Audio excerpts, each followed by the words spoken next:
our updates that we would normally have during our RFSWG meeting. And then a little bit later, we'll have updates from all of our priority teams. And then we'll also have an opportunity this morning for us to get into small groups and do some networking, but also talk about what we learned from our schools today. And if there's things that we can be doing in our communities, or depending on what your role is in your organizations, to help other schools and to share this information. So 10 minutes, so we'll come back at 9:50. Thank you, everybody. Dates depending on how it goes. And for our updates, we'll just go in the order that we have our slides today. So I will get those pulled up and we will get started.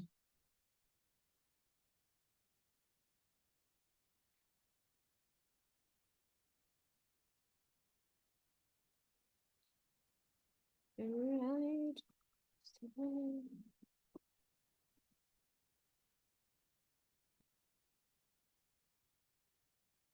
All right, and it looks like we're going to start with Adam giving us our update on the Iowa Food System Coalition.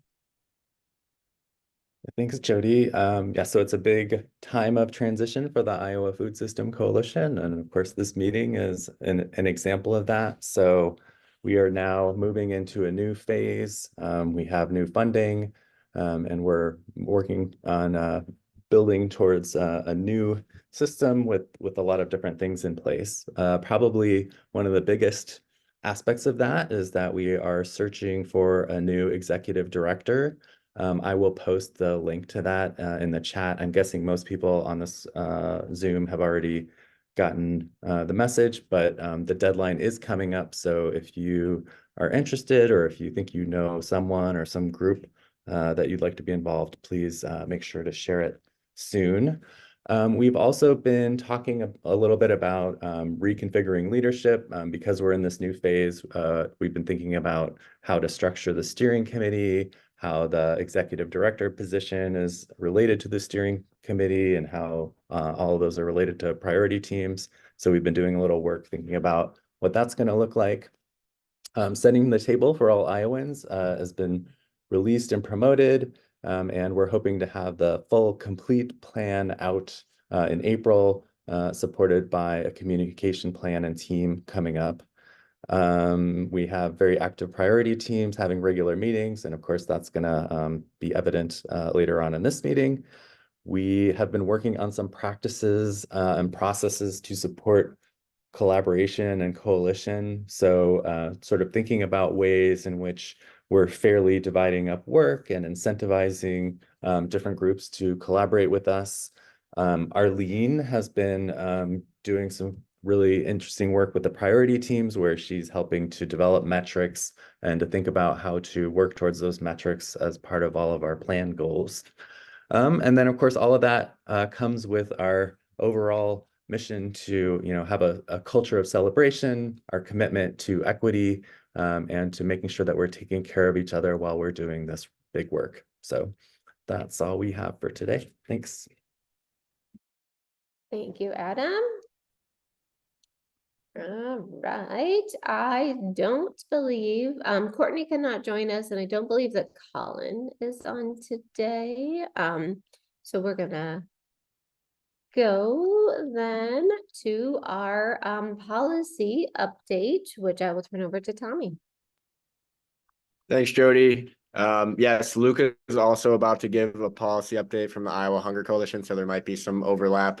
I won't go too in depth with any of this, but please put questions and I can put bills in the chat if there's interest. Just want to make the major point that policy efforts around local food initiatives have been extremely strengthened by working together as a coalition. This was evidenced at our Farm and Food Lobby Day, which was on January 25th. We'll talk a little bit more about that later.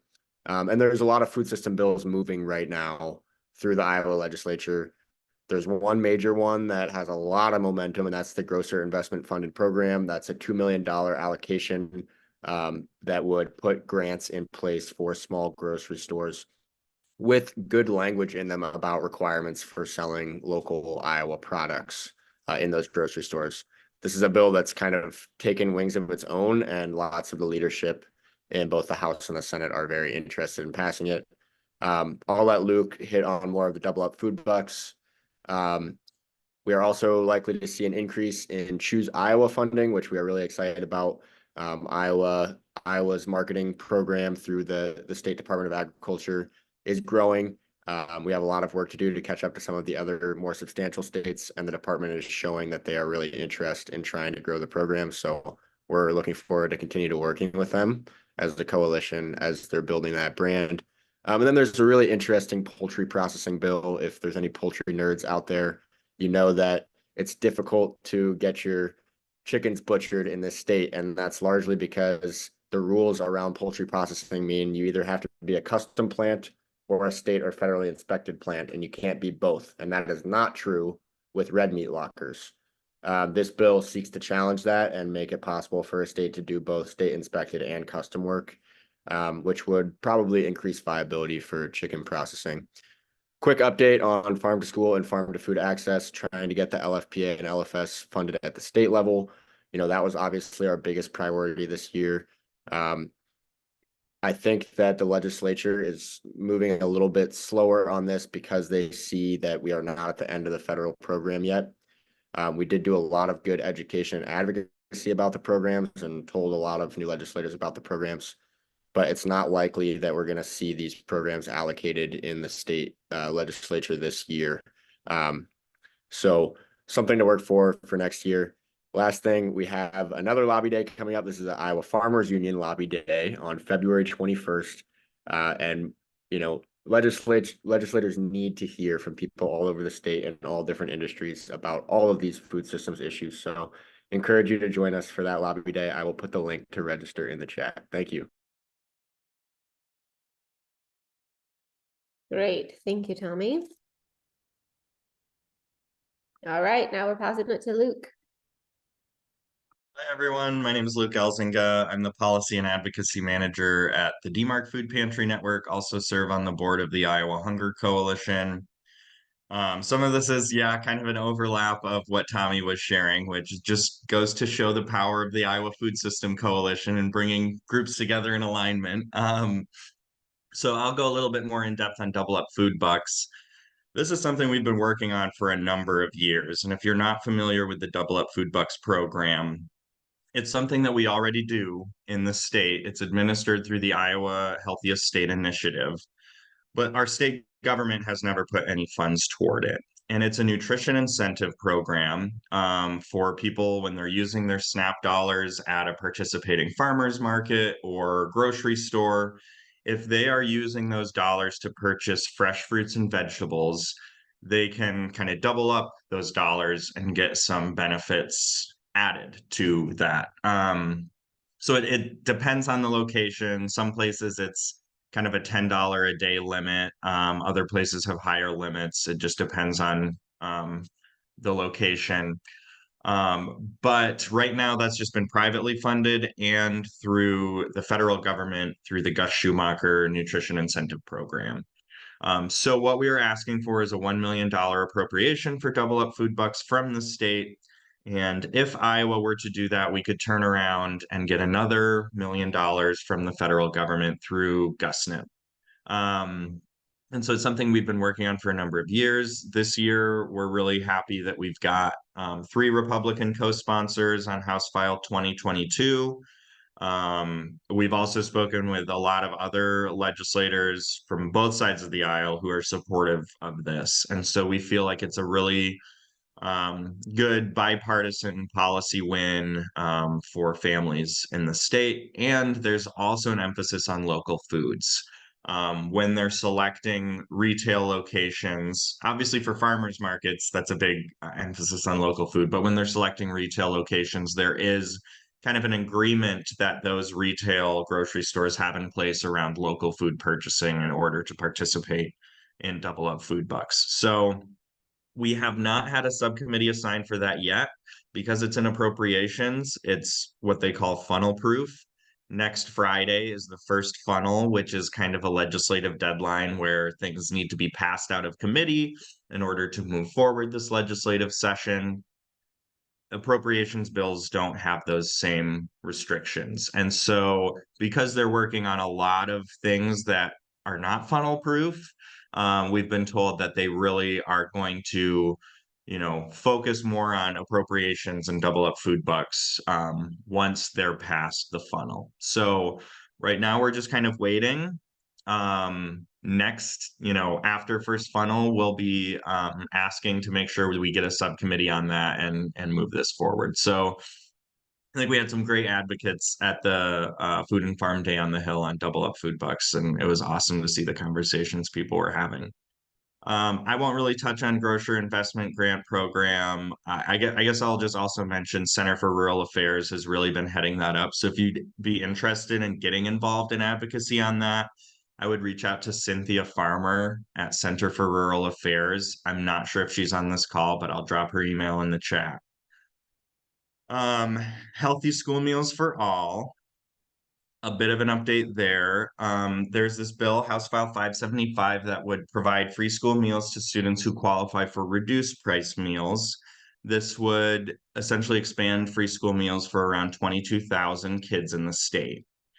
There are around 20 Republicans signed on to this. It's a bipartisan bill, but unfortunately, the chair of the Education Committee, Skylar Wheeler, has said he is not going to be advancing this. So we're pivoting a bit and are going to be working in the Senate. Healthy School Meals for All Day on the Hill is next Thursday, February 15, and I will post the registration in the chat in just a second. We're going to be talking about that bill, but just in general, the importance of healthy school meals for all and really framing things around school meal debt and how that is impacting families and school districts. I'm going through my list of the good. I guess that was kind of a mixed good and bad, but we hope it will be good, I guess is the we are waiting to hear from the governor's office and Department of Education on this summer meal site grant program. They kind of had an announcement last week that an announcement would be forthcoming with more details about this summer meal site grant program. So just trying to wait and learn more about that. Obviously we think that could be a positive thing, but are just trying to learn more there. One negative bill we have been monitoring is House File 2112. This would require additional verification for non-citizens to access public assistance. And we made it very clear at the subcommittee that we already have processes in place to make sure non-citizens who are attempting to access public assistance programs are eligible for those programs, and really feel like this could inhibit especially families with who might have mixed status households of documentation status whose children would qualify for SNAP and other programs from participating. And we've really seen that population's participation rates plummet in the past few years, particularly following the public charge rule in 2019 that came out. And then finally, I want to talk about something that's more building for the future, because I don't think it's likely we'll get it done this legislative session, and that is summer EBT. So if you weren't aware, this is a new federal childhood nutrition program, the first new childhood nutrition program we've had in 20 years. It provides essentially $120 in grocery benefits to children who qualify for free or reduced price meals during the summer. States have to opt into this, and Iowa chose not to participate for 2024. So because this is a permanent program, this is something we're going to be working on to make sure Iowa participates in the future. We've been having conversations. Like I said, I don't think it's likely that we'll see something passed this year. Just given the governor's statement, the majority party does not want to essentially do something that would go against the governor. But we're hopeful in future years that we can build bipartisan consensus for this. So ways that you can take action today.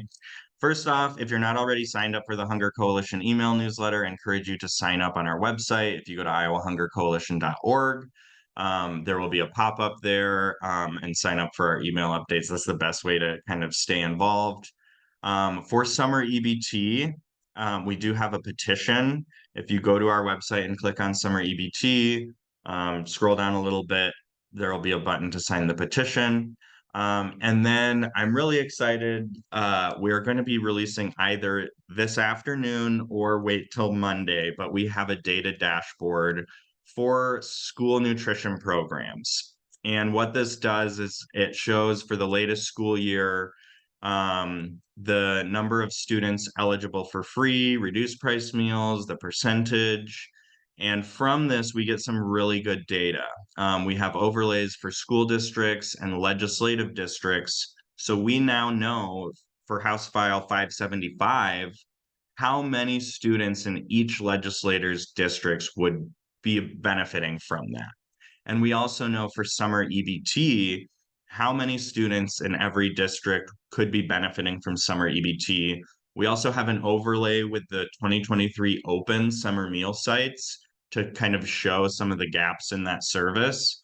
And we hope that could also be a tool if this grant program is announced to identify some areas of particular need that might want to explore applying for that grant program. So I was hoping we'd be able to like have it all ready to show, but making some final tweaks. But that will be either this afternoon or Monday. And so if you sign up for the Hunger Coalition newsletter, you'll get that update. Sorry, and that was a little longer than I planned on, but happy to answer any questions once we get to that. Awesome, thank you. All right, Megan, I think I'm turning it over to you. Yeah, so I'm excited to share about our Community Food Systems and Farm to School and Early Care Conference. Chelsea or Krista could probably go a little bit more into detail about it, but it will be happening on June 13th and 14th. The 13th will be kind of like the pre-conference site visits, field trip day. That was my favorite part last year. Not that the conference days weren't fun too, but the conference day will be on Friday. And our theme is rooted in community, growing partnerships for sustainable food systems. And we have opened requests for proposals. That's both like the breakout sessions and bite size and sponsorship opportunities. Other updates include we have updated our certifications and we'll be opening those and launching them again this spring. I'll drop a bunch of links in the chat after I'm done talking. And then also another update is we are working on our equity in the food systems white paper that kind of talks about what is equity in the food system, why is it important? And that kind of went along with our updates to the certifications. So that will be out soon. And my super exciting, like my personal work is with farm workers and farmers markets. And I had written a couple grant applications last year, and I'm hopefully hearing tomorrow if those were awarded. And I think that I'll be excited to share that at our next meeting. But that's for farmers market development and workforce development, specifically for farm workers. Courtney's updates are for mobile processing. They've completed the pilot and the final report should be done by mid-February. There's a survey available for farmers and buyers regarding processing feasibility. And I'll share that link for the survey for anyone interested. And then for grocery update from Courtney, they're updating the Iowa report. So that was specific to Iowa. I know that we had shared like the tri-state report in the past, but this one will be specifically focused on our Iowa results. And then nationally, they've completed 10 interviews so far, and they're planning for at least 5 more. And she said that there has been some discussion about potential grocery initiatives to be included with the LFFI funds in the future. And if you have any questions or want to chat about that with Courtney, she said to reach out. And then I think I saw Krista Hartsook on this call. I know that a lot of folks were interested in the Heartland Regional Food Business Center, and I know that that's progressing along. I'm not as familiar with the update, but Krista, if you are on and could share a little bit, that would be great. I am on, Megan. Yep, I'm on. And Perfect. I can share a little bit. I'm going to put the link to our website in the chat.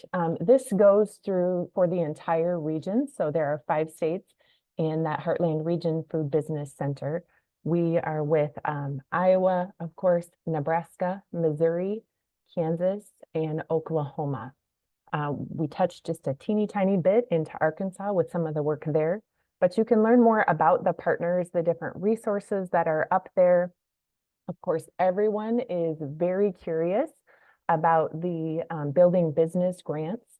USDA mandated for all of the food business centers that no grant funding could be awarded in year one. So everyone has to have a formal plan into USDA this month to really outline what those grants will look like, how much will be competitive funding, how much will be non-competitive funding, how do you qualify for the non-competitive funding.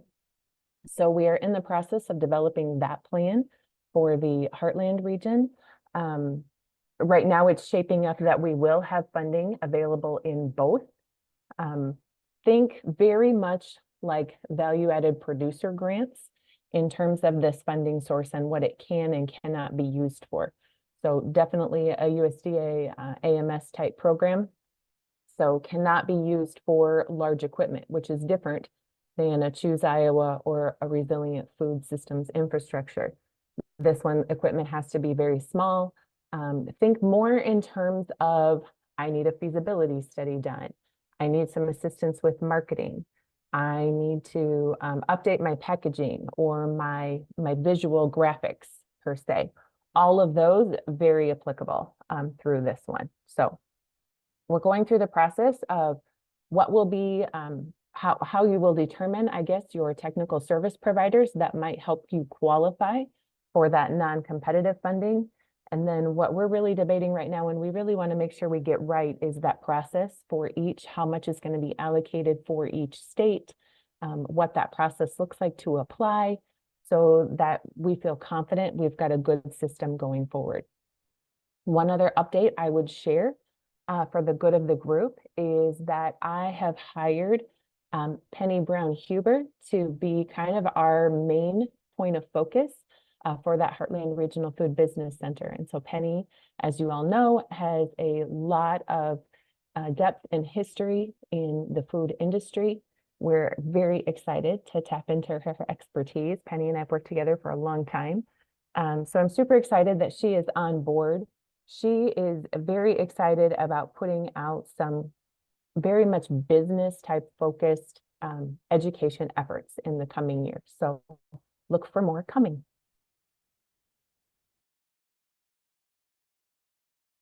Awesome. Thank you, Krista and Megan. All right, I'm going to turn it over to Krista for the Farm to EC. Hi, everybody. My apologies. I can't get I've been battling my camera, so I would have it on, but it will not cooperate. So I'll have to be a disembodied voice here. Yeah, we have some really exciting things happening in the coalition, in the Farm to School and Early Care Coalition.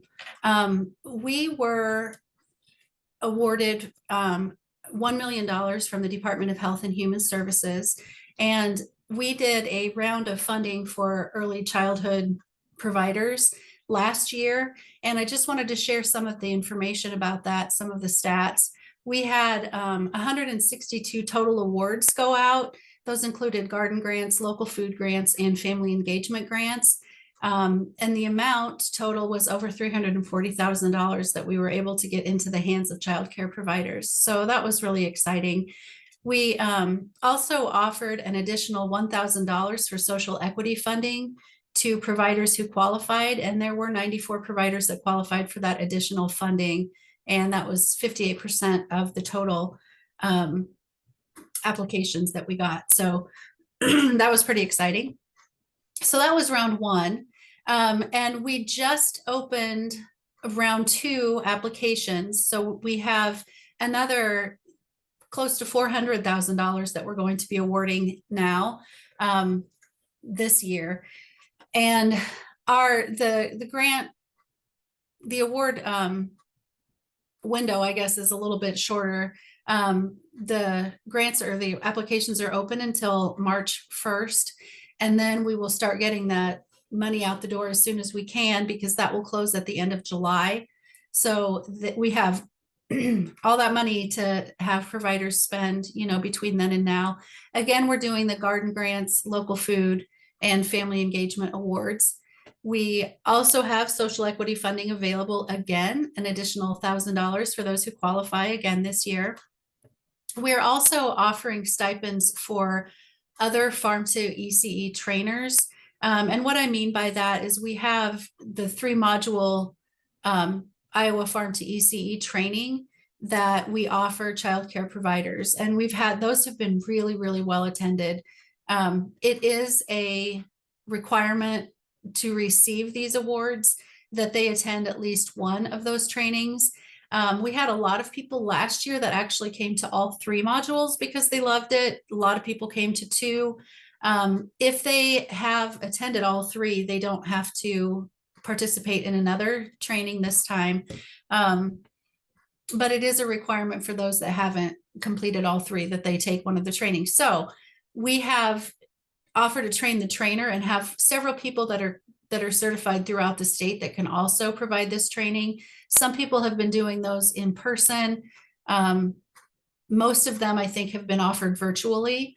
But we're able to pay some of those trainers to offer the modules also, which is really great because we have so many people that want them. We always have a waiting list and a huge groups. So that's really great. A new thing that we're doing this year that we haven't, that we didn't do last year is learning collaboratives. And you might remember that when we had the Aspen FIG grant, we were able to do a pilot learning collaborative where we worked with several different childcare providers and did some extra training and just learning from each other, learning from some experts, just a cohort that learned together. And that was really awesome. So we're able to use some of our funding to offer learning collaboratives throughout the state again. It's on a wider scale. We have regional learning collaboratives. There's Western, Central, and Eastern Iowa. Providers can apply for that, and there will be about 10, hopefully 10, in each one of those regional collaboratives. And each month, they will have 2 meetings to attend. One will be statewide, which will include all 30 people that are in those learning collaboratives. And then they'll have their regional meetings. And we'll be having speakers come in. They'll be learning from each other. It's really cool. We're really excited about doing this. So that application is also open to join these learning collaboratives, and that closes this Friday. So we've had quite a few applications for that. I know we're going to have more. I've gotten a bunch of them this morning still, so they're still coming in. But yeah, that's one of the big things we're doing. We also have the food education meetups again this year.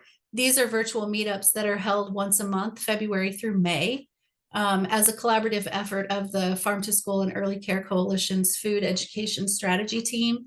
These are open to school and childcare staff, classroom teachers, early care providers, nutrition educators, etc., community partners. These are intended to help K through 12 schools and early childhood educators share their teaching and gardening ideas, and for them to network with each other as well, and sort of a platform that they can ask questions. These include a 10 to 30 minute presentation, and then there's discussion and networking that follows that. And the themes are, February's was Science in the Garden. March is, February's was already held on the 1st. The March theme is farm field trips. The April theme is food and gardening. And then the May theme is taste testing local foods. So these have been well attended, and they're really great for people to get together and do some networking and learning. And then the last thing that I wanted to mention, no, I guess it's not the last thing. Iowa Kids Garden Day is new. This is going to be held on May 15th, or I believe the week of. This is a day to celebrate school and early care garden-based education and hands-on learning. And there will be some activities in several different schools throughout the states at site gardens.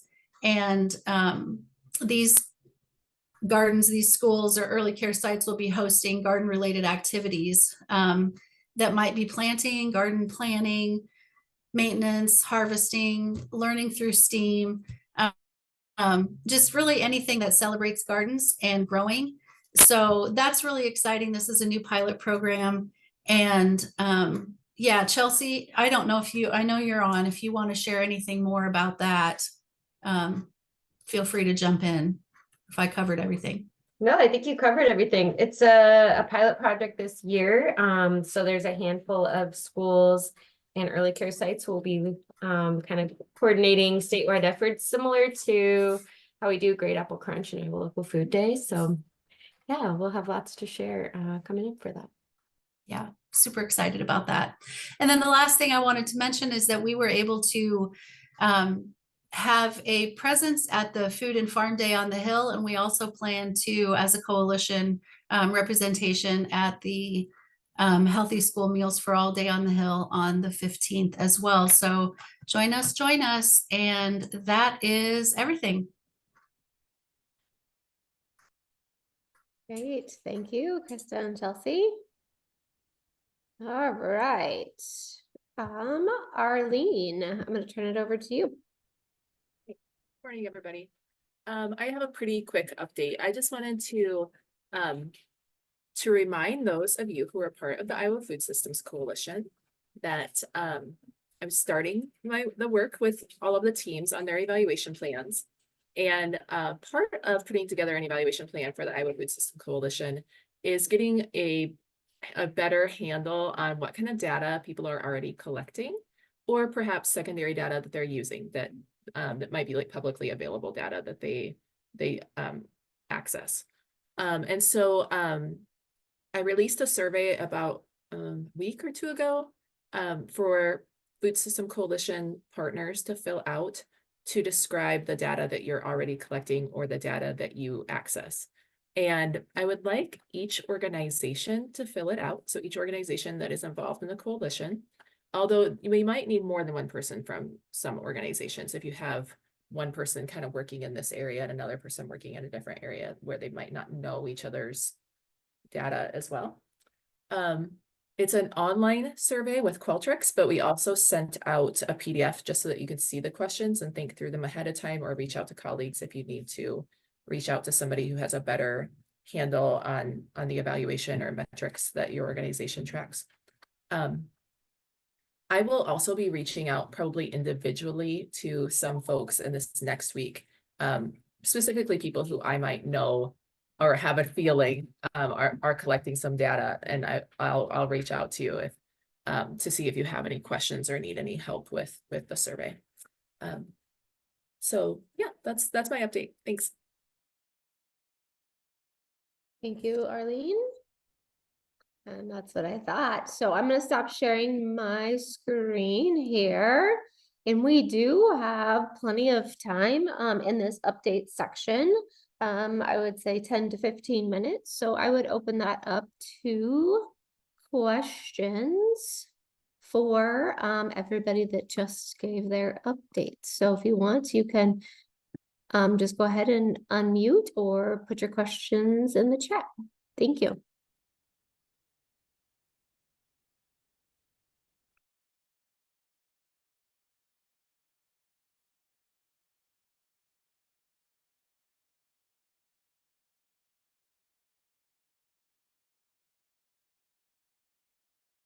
And while you're thinking of your questions, I will just add that Megan does a really good job. She's taking notes for us, and there will be an email that goes out with all of this information, as well as all of the links, in case you didn't happen to capture all the great stuff that is happening in the chat too, as well as the slides, as well as the recording. So lots of information. But now, any questions?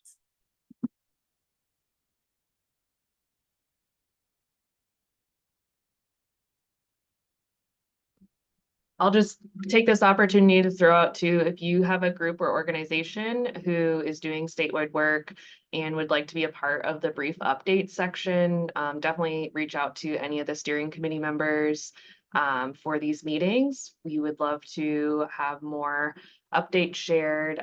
Also, if you have any even like regional or local stuff that you really cool projects you'd like to see highlighted, we'd love to showcase more speakers similar to how we did the panel this morning. So we're always looking for ideas when we're planning these meetings. So we would love if you offered any and would love to share the good work you're doing.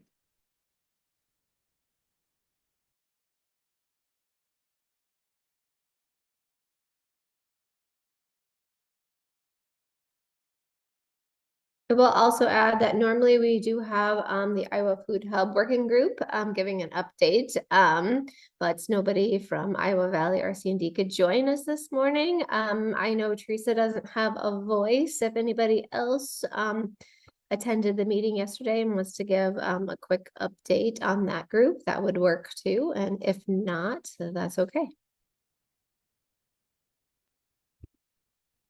Jody, I can hop in and give a quick update from the Food Hub Managers Group. Great, thank you. Might be a couple other people who want to add in as well. But yeah, I'm Tommy Hexter. I am the director of Grinnell Farm to Table Food Hub. And largely what we talked about yesterday at our group meeting was the new rollout of the Iowa RFSI program, which is the Resilient Food Systems Infrastructure. And this is a great new USDA program. I think we heard a little bit about it already during this call. And it's one that the Food Hubs and Iowa Valley RC&D have been working hard on with Practical Farmers of Iowa and IDALS to make sure that we can get these applications out in a timely manner. Basically, the short of it is that there's big grants available for middle of the supply chain infrastructure for Iowa's food systems. And so middle of the supply chain encompasses everything from processing to storage and distribution, aggregation. It does not include production and endpoint, like point of sale marketing type stuff. So it's really for that, everything in between the field and the endpoint. And so the grants will open up. I think the application and the website are going to go live tomorrow, if currently planned. And it's a pretty short turnaround window. The grants applications will be due in the first couple weeks of March. I believe March 8th is the due date. So a lot of the food hubs are probably likely applicants for these grants. But this is also open to any organization and farm in Iowa. And so, farms may apply for this if they have a goal, for instance, like if there's a farm right now that's producing a lot of eggs and they want to try and get more into like a wholesale capacity of selling eggs, then they could potentially apply for a grant to get like an egg washing machine to do that. Teresa also just put in the chat, schools are great applicants for this. If they're trying to do some light processing of vegetables, this could be used for equipment to do that. And so a little bit more information about what the grants are offering. There's a smaller subset of grants, and those awards range from $10,000 to $100,000. And those will require a 10% match. And then there's a larger grant application. The 10,000 to 100,000 are called equipment grants. The larger than 100,000, I think it's 100,000 to $1 million, are what's called infrastructure grants, and those require a 50% match, so a more substantial match. So that's a little bit more information about that. You will surely be seeing more information on the website as it comes out. They've got a big FAQ sheet ready to go to answer any questions you may have. But just get ready to share this information out, because I think it will really help continue streamlining our network and coordinating our supply chain for local food in Iowa. I'll just add one more part of that. In addition to the grant program, there is also a specific part of the program that is set aside for supply chain coordination. And so there will be a position opening up at Iowa Valley called the supply chain manager. And that person will be, or value chain manager, one of those two terms, something like that. But they will be basically helping connect larger potential sales with food hub opportunities. And so say, you know, we've always had this goal of moving into Northwest Iowa and trying to figure out how can we expand the food hub network to reach into Northwest Iowa. I think that will be a project that the value chain manager starts to try and take on, but be a lot of that back end. How do we actually coordinate moving this food around so that we have less air in the delivery trucks and we've got more food going to every corner of the state. And it looks like there's maybe Ilsa just put in the chat that maybe that job is already listed. I'm not sure. Yeah, if it's the same one, there's a value chain manager listed and then they have an additional job available. So spread the word.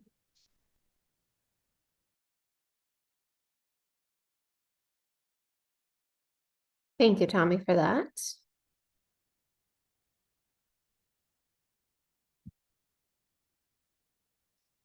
Anybody want to add to that? Teresa put a couple things in the chat too. Clarifying, yep, February 8th to February 9th to March 9th will be that time frame that grant will be open.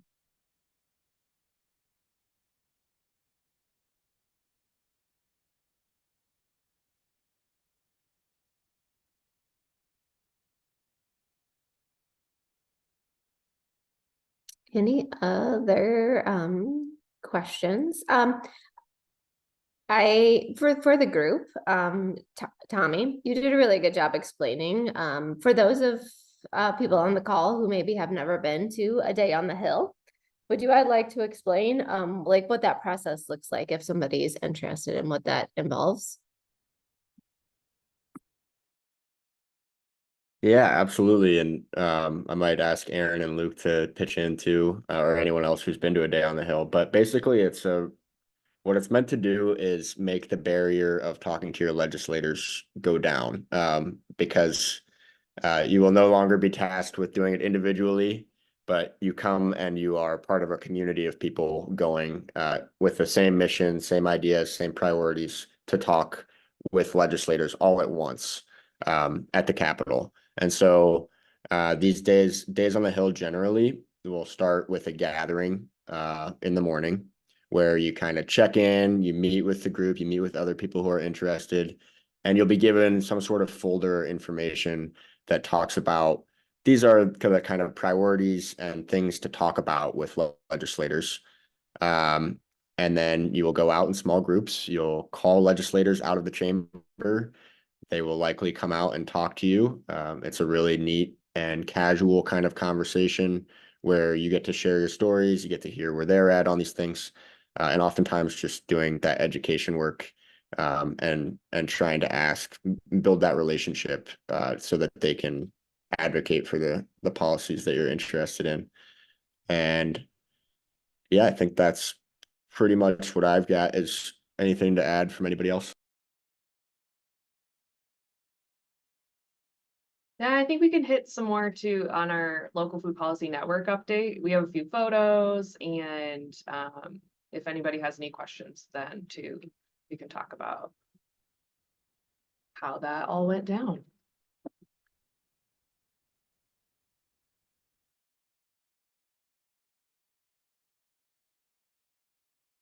All right, couple more minutes. Any final questions for our updates and great work that's happening across the state?